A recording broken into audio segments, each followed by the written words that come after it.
everyone, welcome back to my channel. This is Story Time with Dianne Coke. Today's story is Disney Pinocchio, Figaro's Day Out. Figaro scowled at Pinocchio from the corner. Ever since the blue fairy had brought the puppet to life, things had changed. Before, Figaro had slept in Geppetto's bed. He had eaten all his meals beside the woodcarver, and he had been the one Geppetto told his stories to. But now it seemed like Geppetto only had time for Pinocchio. Suddenly, a dragonfly flew past Figaro's nose. The kitten chased the bug through the cottage and out the front door. But before he could get his paw on it, the dragonfly flew out of reach. Just then, Figaro heard a voice. "Here, kitty, kitty! Here, kitty, kitty!" Figaro happily trotted across the street to where a little girl stood with her mother. If Geppetto didn't have time for him, he would get his snuggles somewhere else. "Oh, aren't you just the sweetest little kitty?" the girl said. "I'm Victoria.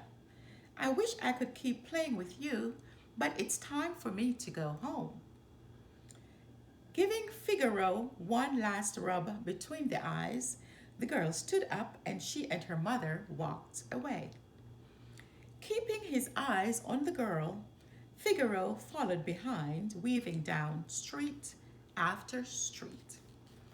Finally, Victoria and her mother reached a small building. Figaro tried to follow them inside, but the girl's mother stopped him. "Oh, please, Mama," Victoria pleaded. "I'll take good care of him." "You know my rule," she said. "No animals." "I'm sorry, Kitty," Victoria said.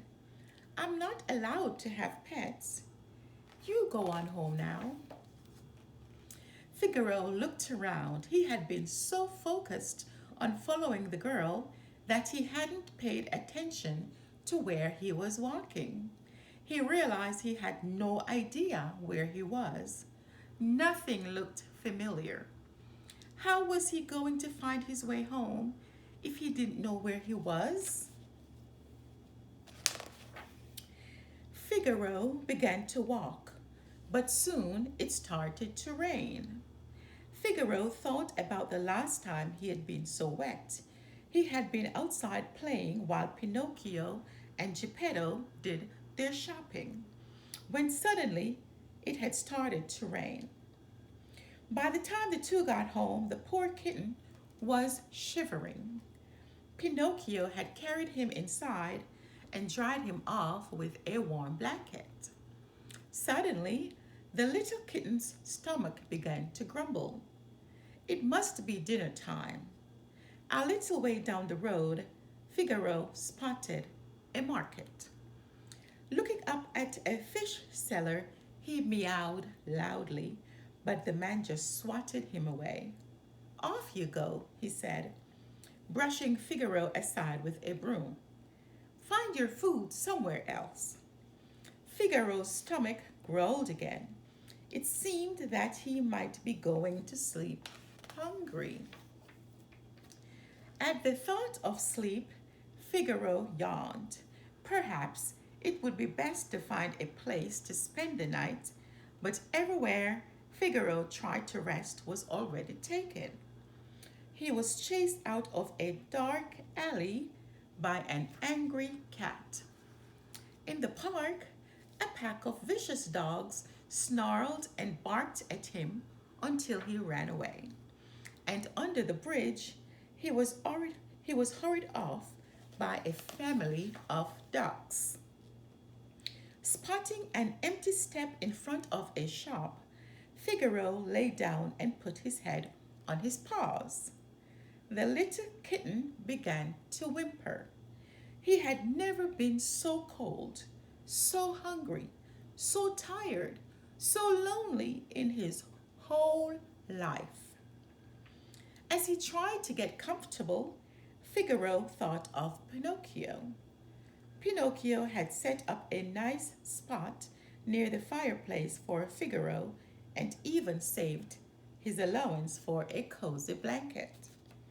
Figaro started to feel bad for being angry with Pinocchio.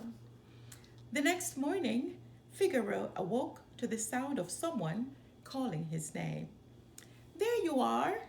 Pinocchio cried.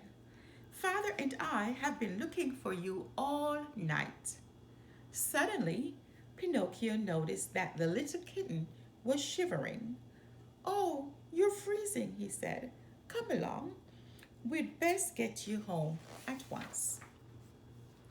Back at the woodcarver's workshop, Geppetto built up the fire and settled Figaro in his warm bed beside the fireplace. Pinocchio gave the kitten a big bowl of cream and a plate of fish. "There now," Pinocchio said.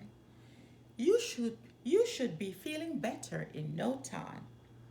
Geppetto smiled at his son. "You take such good care of Figaro. There's nothing left for me to do for him. You certainly love him, don't you?" Pinocchio sat down beside the kitten and began to pet him. "Oh, Figaro," he said, "what would we have done if we lost you? We do love you so." Figaro looked up at the boy, surprised. That was the first time Pinocchio had ever said he loved Figaro. But as Figaro thought of all the nice things Pinocchio had done for him, he realized the boy had been showing the kitten his love all along. Nuzzling Pinocchio, Figaro snuggled up on the boy's lap, warm, dry, and with his belly full of food, the kitten began to drift off to sleep. Perhaps, he thought, Pinocchio wasn't so bad after all. In fact, having another person love him sounded just fine to Figaro, and he realized he was starting to love the boy too. The end.